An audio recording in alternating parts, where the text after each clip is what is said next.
Shalom, senang sekali bisa berjumpa lagi dengan Bapak Ibu Saudara sekalian untuk kita bersama-sama belajar melalui program Bible Study online CK7 ini. Setelah kita mengakhiri kitab 2 Tawarikh, hari ini kita akan lanjutkan pembelajaran kita dari kitab yang baru yaitu kitab Ezra, mulai dari pasal 1 tentang Raja Kores yang Agung atau dikenal juga dengan nama Raja Cyrus II. Dia adalah Raja Persia yang mengizinkan orang-orang buangan, yaitu orang Israel, Yehuda, untuk pulang kembali ke negerinya masing-masing. Bapak Ibu kasih dalam Tuhan, bagi komunitas Yahudi, dekrit yang dikeluarkan oleh Raja Kores ini adalah penggenapan dari janji Tuhan melalui nubuat yang disampaikan oleh Nabi Yesaya. Tuhan mengendalikan sejarah dunia, mengendalikan sejarah umat manusia, termasuk pemerintahan yang silih berganti berkuasa atas satu negeri.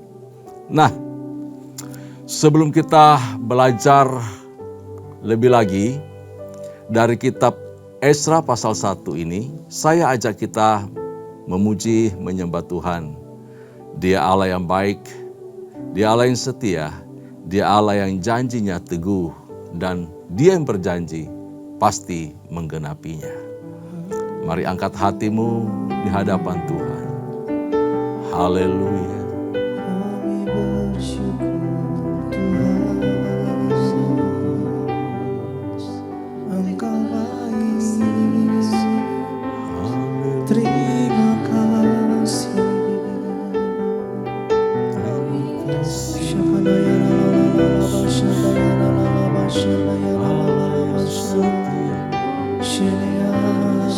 Allah yang janjimu teruji. Kami bersyukur.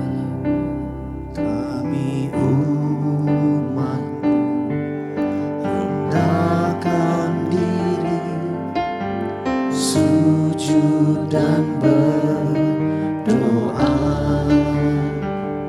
mencari wajah-Mu, berbalik dari jalan kami yang jahat. Oleh anugerah-Mu, ampunilah.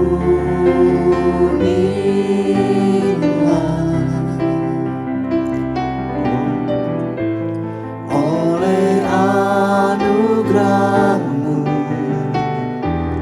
pulihkanlah. Tuhan, pulihkan. Bapa, pulihkan.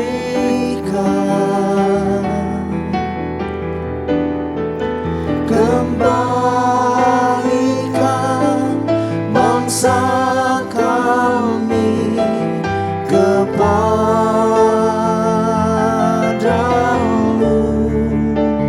Bapa, pulihkan, ampunilah bangsa kami, dan pulihkan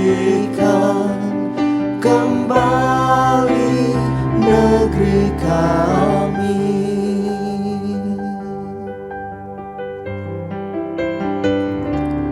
Kami umat-Mu rendahkan diri, sujud dan berdoa, mencari wajah-Mu, berbalik dari jalan kami yang jahat. Oleh anugerah-Mu, ampunilah.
kembali negeri kami.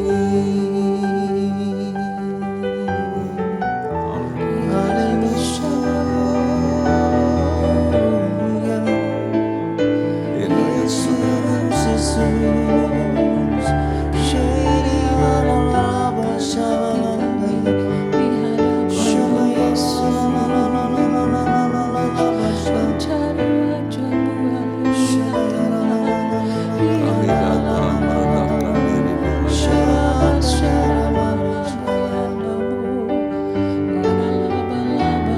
mohon kemurahan-Mu atas negeri kami, atas bangsa, atas umat, atas gereja. Bagi bangsa ini kami berdiri dan membawa doa kami kepadamu. Sesuatu yang besar pasti terjadi dan mengubahkan negeri kami. Hanya nama-Mu Tuhan ditinggikan atas seluruh bumi.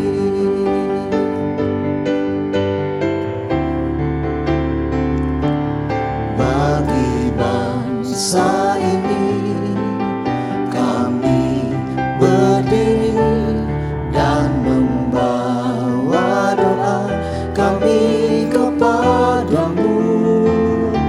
Sesuatu yang besar pasti terjadi dan mengubahkan negeri kami. Hanya nama-Mu Tuhan ditinggikan atas seluruh bumi.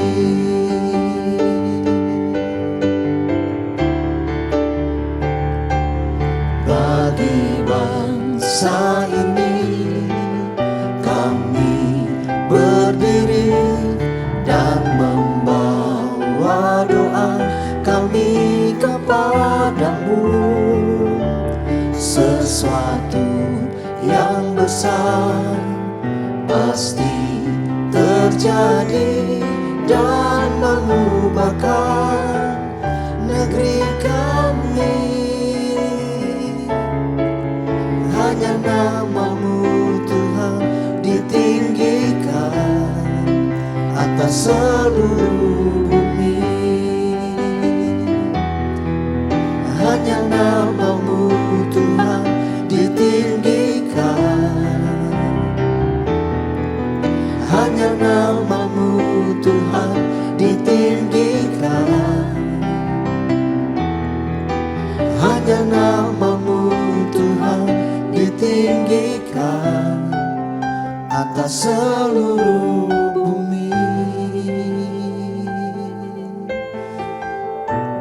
Haleluya Yesus. Oh, nyatakan hanya nama Yesus, nama Yesus. Oh, nyatakan nama Yesus. Haleluya Yesus. Nama Yesus.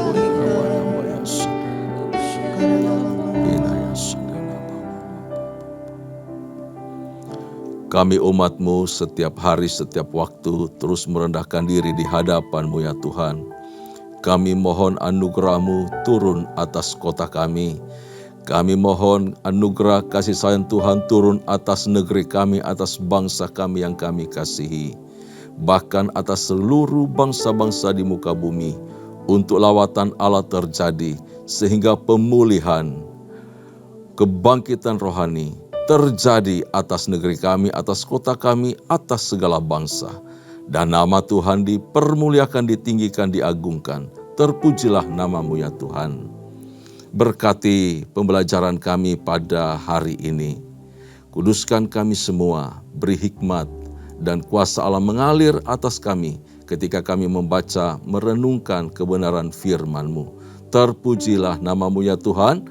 Demi nama Yesus Kristus Tuhan Allah yang ajaib, kami bersyukur. kami berdoa. Haleluya, haleluya. Amin, amin, amin. Puji Tuhan, Bapak Ibu kekasih di dalam Tuhan. Kitab 2 Tawarikh dengan berita piluh dari umat Allah dan berakhirnya dinasti Daud atas takhta kerajaan Yehuda, dan kemudian umat Tuhan ditawan ke Babel dalam 3 tahap, terjadi di dalam 3 tahap.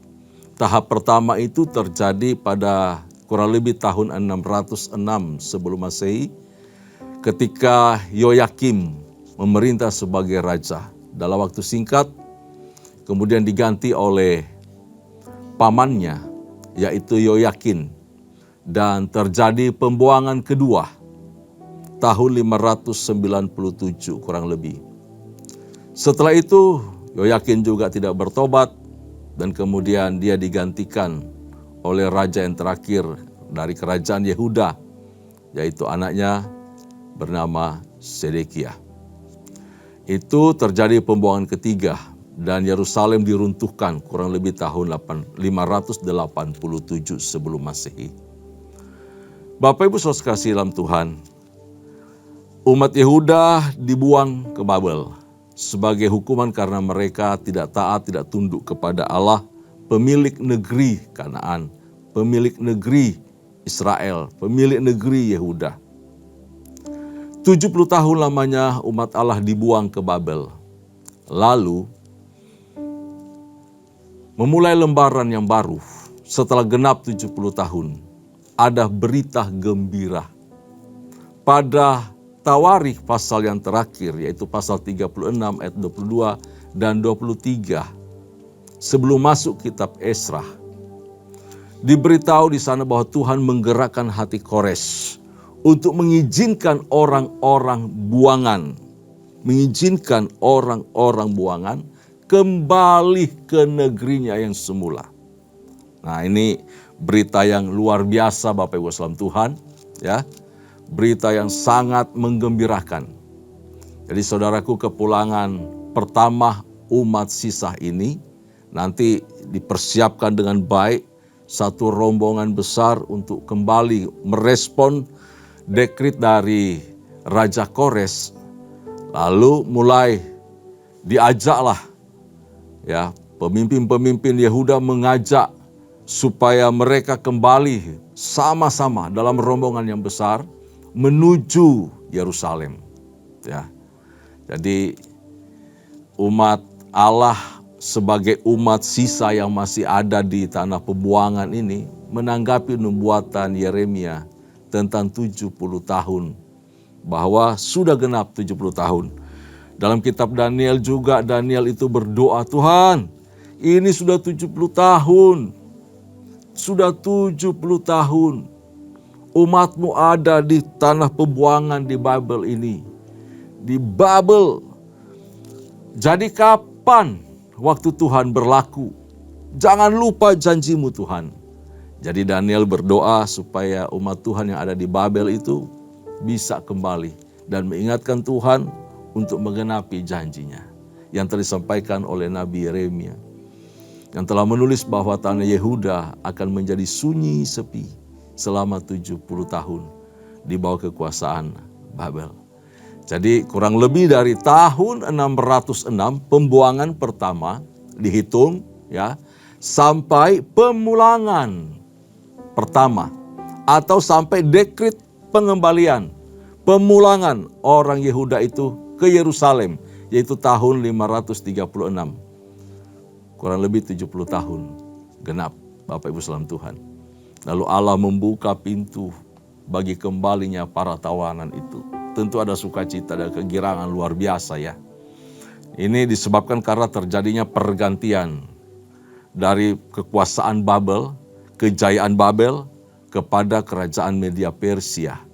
Nah, ini saya mengucap syukur, kita percaya bahwa Allah kita adalah Allah yang hebat, Allah yang hidup, Allah yang luar biasa. Allah yang mengendalikan sejarah. Dia yang mengatur siapa yang memerintah, siapa yang berkuasa, wilayah batas, semua Allah yang mengatur dan mengendalikan dengan luar biasa. Nah, kitab Esra, Bapak Ibu saudara Tuhan, adalah bagian dari sejarah yang terus berkesinambungan dari kehidupan orang Yahudi setelah masa pembuangan. Itu dikisahkan mulai dari 2 Tawarikh ya, atau 1 Tawarikh, 2 Tawarikh, kemudian Esra dan Nehemia. 4 kitab itu ditulis oleh Esra sendiri. Hebat ya, pada masanya dia menulis sejarah yang terus berkesinambungan. Dari raja-raja sampai beralih kepada bangsa itu pulang dari Babel. Jadi sejarahnya tidak putus, ada benang merah. Sehingga kita menyaksikan atau membaca dengan utuh, tidak ada yang terputus. Lengkap sejarah perjalanan umat Tuhan.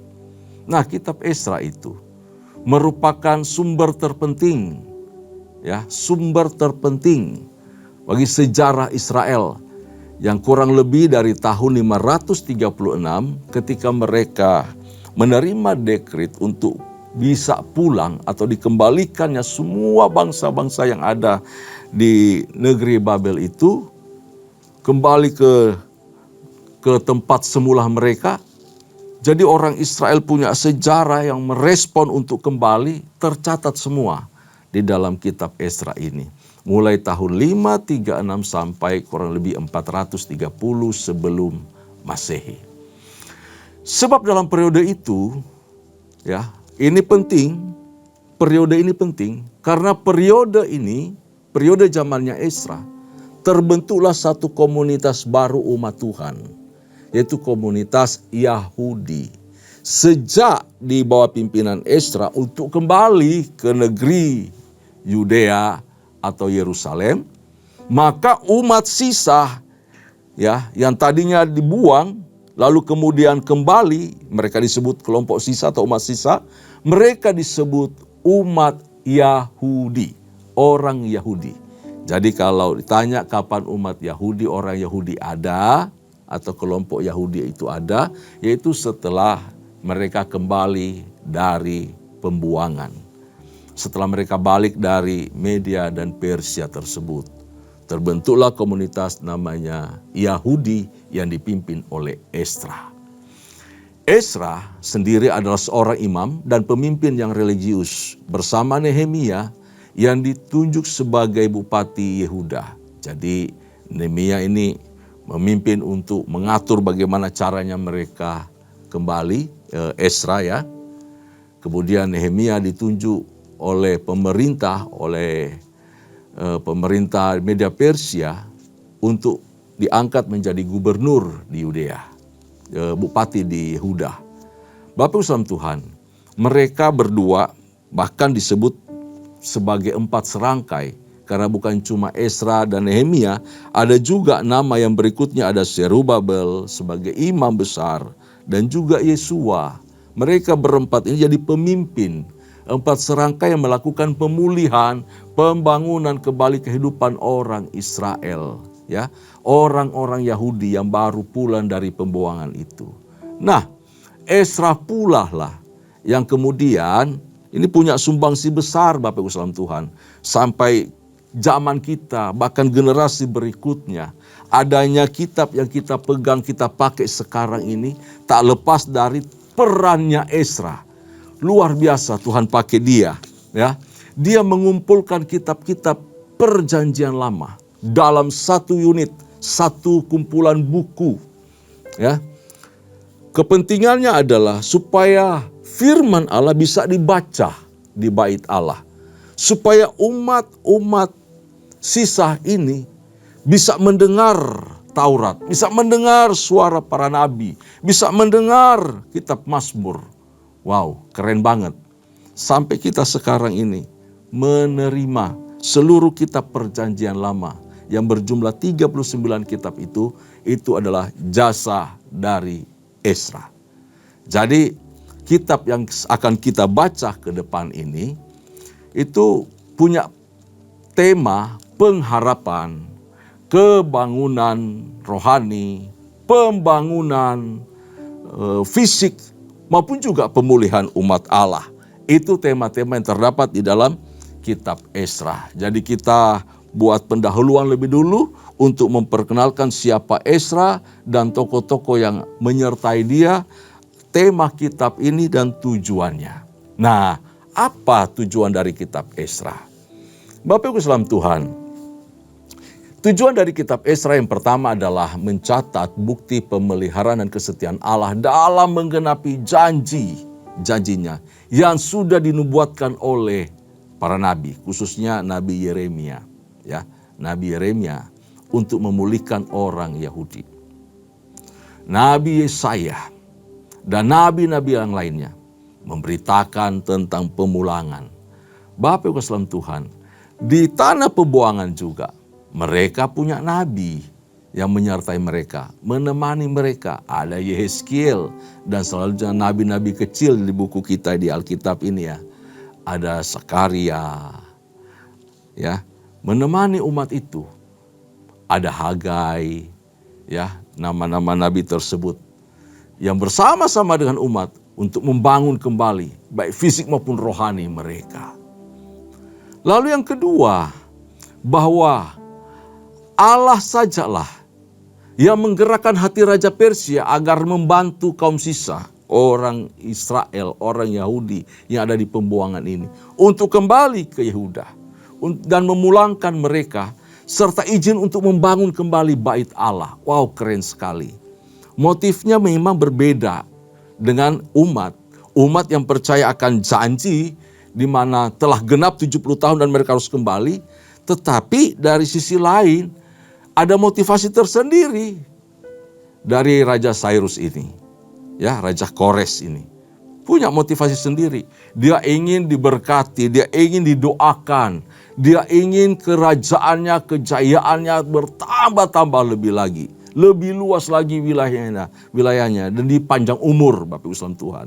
Jadi bangsa-bangsa yang ada di bekas Babel itu dipulangkan dan mereka diminta untuk membangun, mereka punya patung-patung dewa-dewa sesembahan mereka. Bagi mereka yang tetap tinggal di Media Persia atau di negeri bekas Babel ini, mereka boleh mendirikan patung-patung, mereka boleh mendirikan kuil-kuil penyembahan mereka, dan kemudian menyertakan doa terhadap raja ini. Begitu. Tetapi orang Israel nggak punya patung. Orang Israel nggak punya dewa-dewa, nggak punya. Khusus orang Yahudi ini, mereka diizinkan, udah kalau begitu kalian boleh pulang. Nanti di sana di negeri kalian bangun tuh bait Allah. Di sana kalian berdoa untuk aku, berdoa untuk negeri ini, Media Persia, supaya tetap jaya dan makmur. Itu motivasi dari Raja Kores atau Cyrus. Nah, Bapak Islam Tuhan. Yang ketiga, bahwa tujuan dari kitab Ezra ini adalah memberi dorongan kepada kaum sisa, yaitu orang Israel ini, orang Yahudi ini, untuk kembali kepada pertobatan yang serius dan sungguh-sungguh. Lalu mereka harus buat komitmen kepada Tuhan untuk menyembah Tuhan sebagai Allah yang benar, satu-satunya juru selamat mereka, pemilik hidup mereka. Dan kemudian mengingatkan bahwa tugas para pemimpin yang diangkat, yang dipilih oleh Allah adalah bertujuan untuk melakukan pemulihan terhadap kehidupan umat Allah. Baik rohani maupun juga jasmani. Segala bidang kehidupan harus mengalami pemulihan. Itu tujuan Tuhan mengangkat para pemimpin. Nah, saya kira cukup jauh ya kita memahami background dari kitab Ezra ini. Mari saya ajak kita untuk membaca pasal 1 ayat yang pertama sampai ayat yang ke-11. Saya akan pandu kita semua untuk membaca bagian ini. Di Alkitab saya pada halaman 504. 504 demikian firman Tuhan, Kores mengizinkan orang-orang buangan pulang ke negerinya. Pada tahun pertama zaman Kores, Raja negeri Persia, Tuhan menggerakkan hati Kores, Raja Persia itu, untuk menggenapkan firman yang diucapkan oleh Yeremia, sehingga disiarkan di seluruh kerajaan Kores secara lisan dan tulisan pengumuman ini. Apa isinya? Beginilah perintah Kores, Raja Persia. Segala kerajaan di bumi telah dikaruniakan kepadaku oleh Tuhan, Allah semesta langit. ia menugaskan aku untuk mendirikan rumah baginya di Yerusalem yang terletak di Yehuda. Siapa di antara kamu termasuk umatnya, Allahnya menyertainya. Biarlah ia berangkat pulang ke Yerusalem yang terletak di Yehuda dan mendirikan rumah Tuhan Allah Israel, yakni Allah yang diam di Yerusalem. Nah, Bapak Ibu Saudara Tuhan, diberitahu bahwa pada ayat pertama Tuhan sendiri yang menggerakkan hati Kores menjamah dia. Wah, luar biasa. Bapak Ibu, isi dan kalimat dekrit dari Kores ini sungguh ajaib, ya, sungguh ajaib. Ini kan bangsa yang tidak mengenal Allah sebenarnya. Tapi kenapa dia berkata bahwa Tuhan yang menggerakkan dia atau Tuhan yang menugaskan dia? Wow, luar biasa. Ya, dari mana Kores itu beroleh pengetahuan tentang Allah orang Israel? Itu pertanyaan buat kita. Ya. Dari manakah ia tahu bahwa dirinya beroleh pimpinan daripada Tuhan?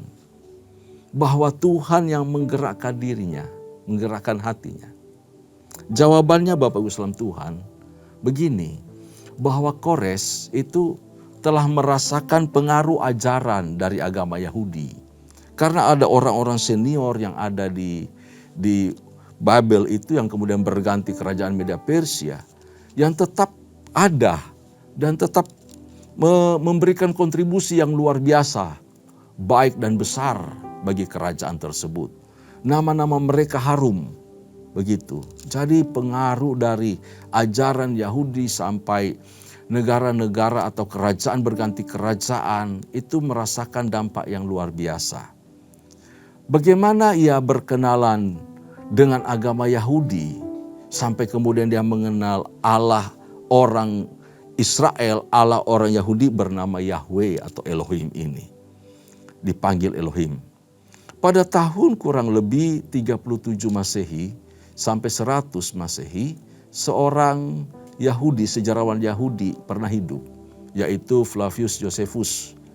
Dia mengatakan begini, kata Josephus begini Bapak Ibu Tuhan, sesudah Raja Koresi mengalahkan Babel, kepadanya diperlihatkan nubuat yang tertulis dalam Yesaya, yaitu Yesaya 44 ayat 24 sampai 45 ayat yang ke-6, yang difirmankan 200 tahun sebelumnya, yaitu tentang Raja Kores.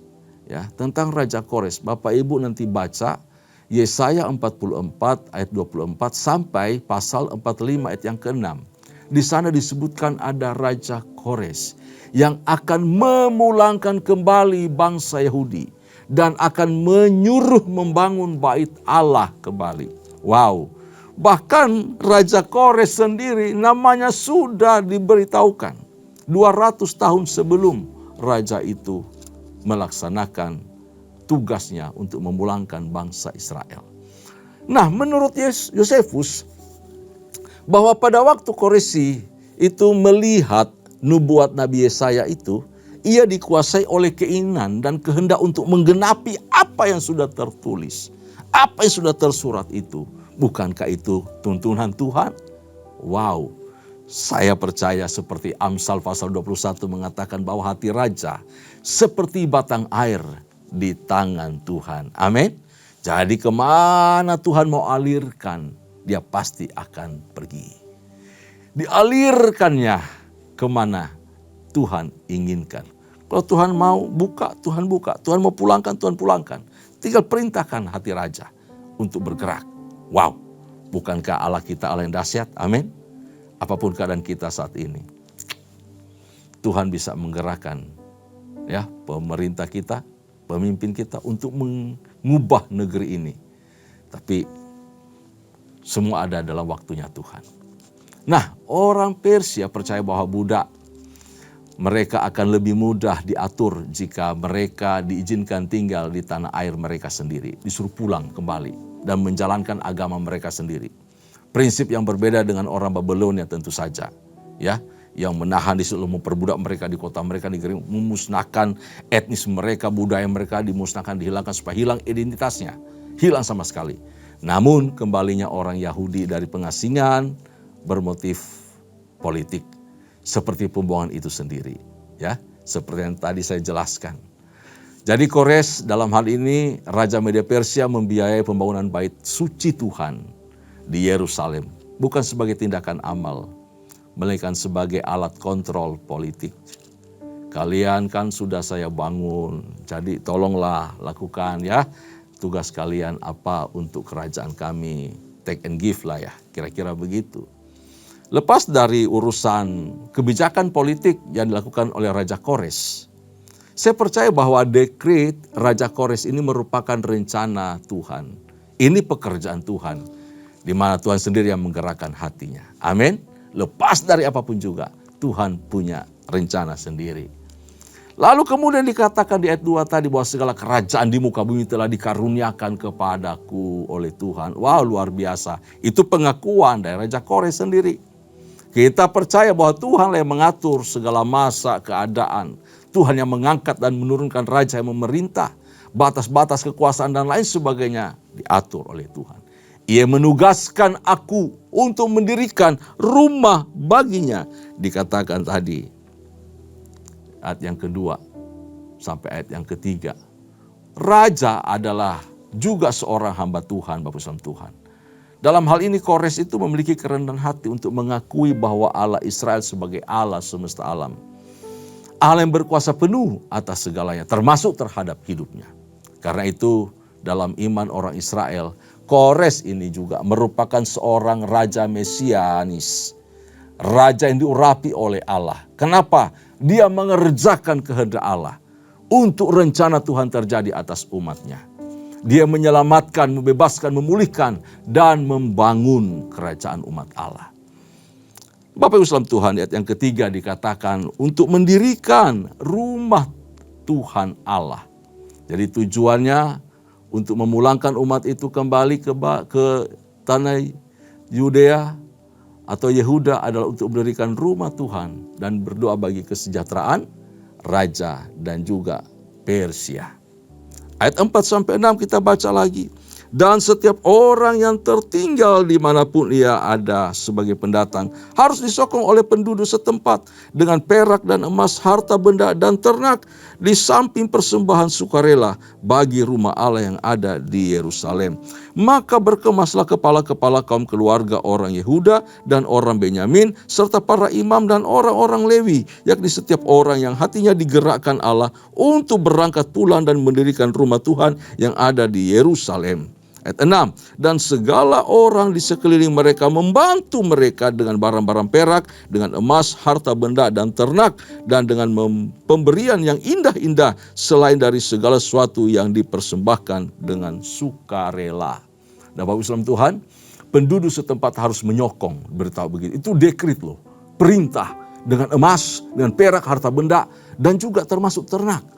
Untuk apa? Untuk membangun rumah Tuhan, biaya pembangunan. Dan juga perjalanan umat itu menuju ke Yudea atau ke Yehuda.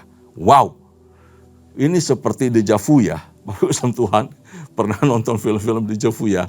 Ini peristiwa yang terulang waktu seperti orang Israel keluar dari Mesir. Lepas dari perbudakan, demikian kondisi mereka. Merasakan hal yang sama. Bagaimana Tuhan melembutkan hati setiap orang. Penduduk setempat, penduduk asli negeri itu.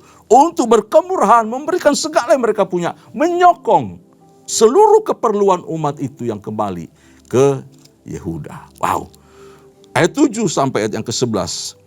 Pula Raja Kores menyuruh mengeluarkan perlengkapan rumah Tuhan yang setelah diangkut Nebukadnezar dari Yerusalem dan yang ditaruhnya di dalam kuil Allahnya. Kores Raja Persia itu menyuruh mengeluarkan semuanya itu di bawah pengawasan Metridat, bendahara raja yang menghitung seluruhnya bagi Sesbasar, pembesar di Yehuda. Inilah daftarnya: 30 bokor emas, 1000 bokor perak, dan 29 pisau, 30 piala emas. Semuanya itu adalah jumlah dari benda-benda atau barang-barang yang pernah dirampas dari bait Allah lalu dikembalikan.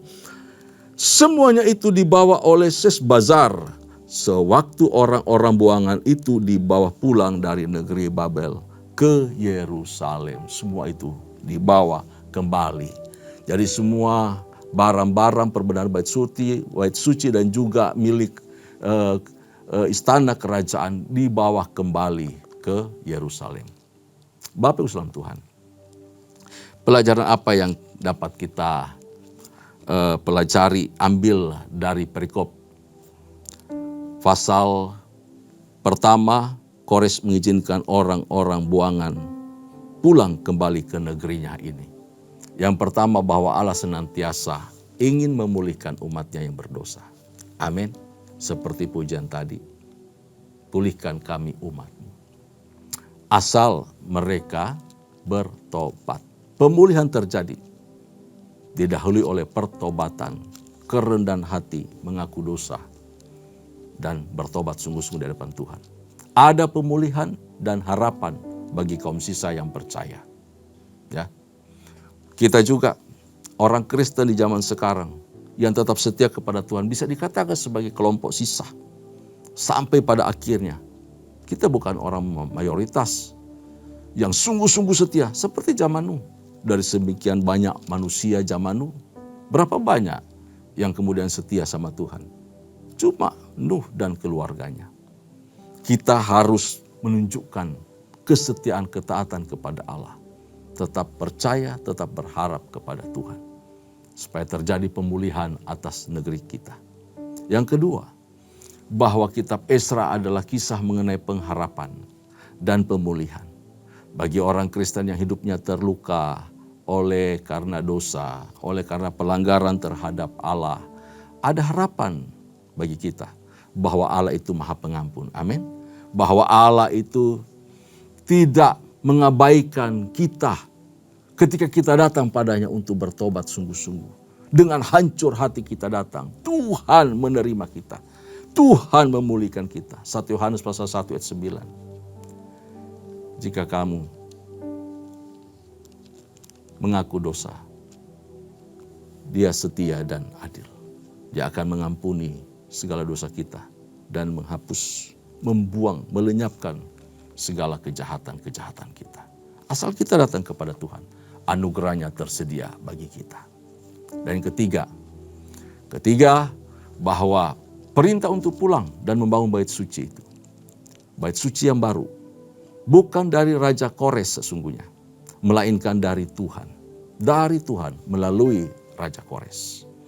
Tujuan pembangunan bait suci adalah kebaktian kepada Allah, pemulihan umat, dan kesaksian bagi bangsa-bangsa bahwa Allah Israel Allah yang setia, Allah yang memulihkan. Hidup kita adalah rumah Tuhan, rumah ibadah, rumah Tuhan dan kesaksian bagi semua orang. Kita harus memulihkan hidup kita, jadikan hidup ini persembahan yang kudus bagi Allah setiap hari, setiap waktu. Di sini dalam hidup kita Roh Kudus diam dan tinggal. Dia bertakhta. Hidup ini harus jadi kesaksian bagi semua orang. Supaya semua orang bisa melihat perbuatan ajaib Tuhan di dalam kehidupan kita. Hal itu dapat terjadi jika kita kembali sungguh-sungguh hidup di dalam Injil kasih karunia Tuhan. Persekutuan yang manis dan intim dengan Kristus Tuhan kita. Amin.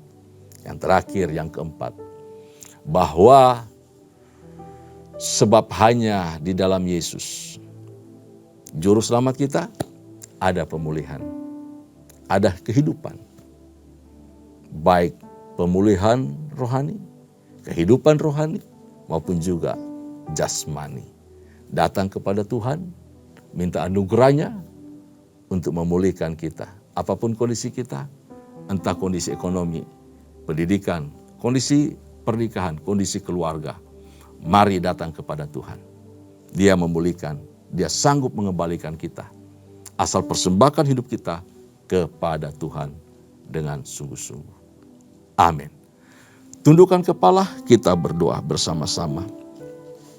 Kami mengucap syukur untuk kebenaran firman-Mu bagi kami pada hari ini. Kau berbicara, Engkau mengingatkan, dan Engkau menasihati kami, supaya kami percaya akan janji firman-Mu. Engkau Allah yang setia, Engkau Allah yang menggenapi setiap janji-Mu. Dan Engkau Allah yang memulihkan, Engkau Allah yang membangun kembali apa yang telah runtuh. Setiap kami, ya Tuhan, mungkin mengalami kerusakan.